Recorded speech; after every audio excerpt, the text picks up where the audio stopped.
நமஸ்காரம். இப்போலாம் இப்போ ஜாதகம் பார்க்கறதுக்கெல்லாம் எல்லாருக்கும் அதிகமாக டைம் இல்லை. இப்போ எல்லாருக்கும் நேரம் இல்லைங்கிறதுனால அது மாதிரி ஜாதகமும் எல்லாம் வாட்ஸ்அப்லேயே அனுப்பிச்சு இந்த பொருத்தம் பார்க்குறதோ இல்லை பலன் பார்க்குறதோ முக்கியமான நாள் பார்க்குறது எல்லாம் வாட்ஸ்அப்லேயே அனுப்பிச்சு அது மூலமாக பார்த்து அதில் தெரிஞ்சுட்டு அதில் ஏதாவது டவுட் இருந்தால் அப்புறம் கேட்டு கிளியர் பண்ணிக்கிறது. ஜாதகத்தை வாட்ஸ்அப்பில் அனுப்பிச்சாக்க அவங்களுக்கு என்ன பார்க்கணுமோ பொருத்தம் பார்க்குறதுக்கு பொருத்தம் இருக்குன்னாக்க ஜாதக ரீதியாக பொருத்தம் புதோஷங்களாம் எப்படி இருக்குது, ஜாதக ரீதியாக பொருத்தம் எப்படி இருக்குது, 10 பொருத்தத்தில் என்னென்ன பொருத்தம்லாம் இருக்குது, இது பண்ணலாமா பண்ணக்கூடாதா அப்படின்னு சொல்லிட்டு சில இதுக்கு மத்தியமம்னு போடுவோம். மத்தியமாக இருக்குது பரவாயில்ல அப்படின்னு.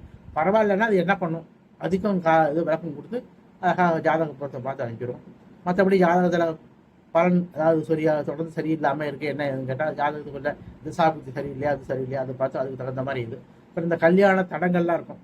அதாவது லக்னத்தில் 2, 7, 8 ராகு கேது இருக்கிறது, ராகு திசை நடக்கிறது, இதே மாதிரிலாம் இருந்தாக்க கல்யாணம் தடை தாமதம் ஏற்படும்.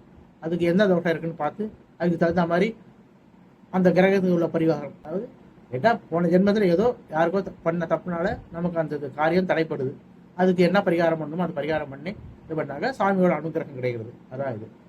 எல்லாம் கான்டாக்ட் பண்ணலாம், நான் அதை பண்ணி கொடுக்குறேன்.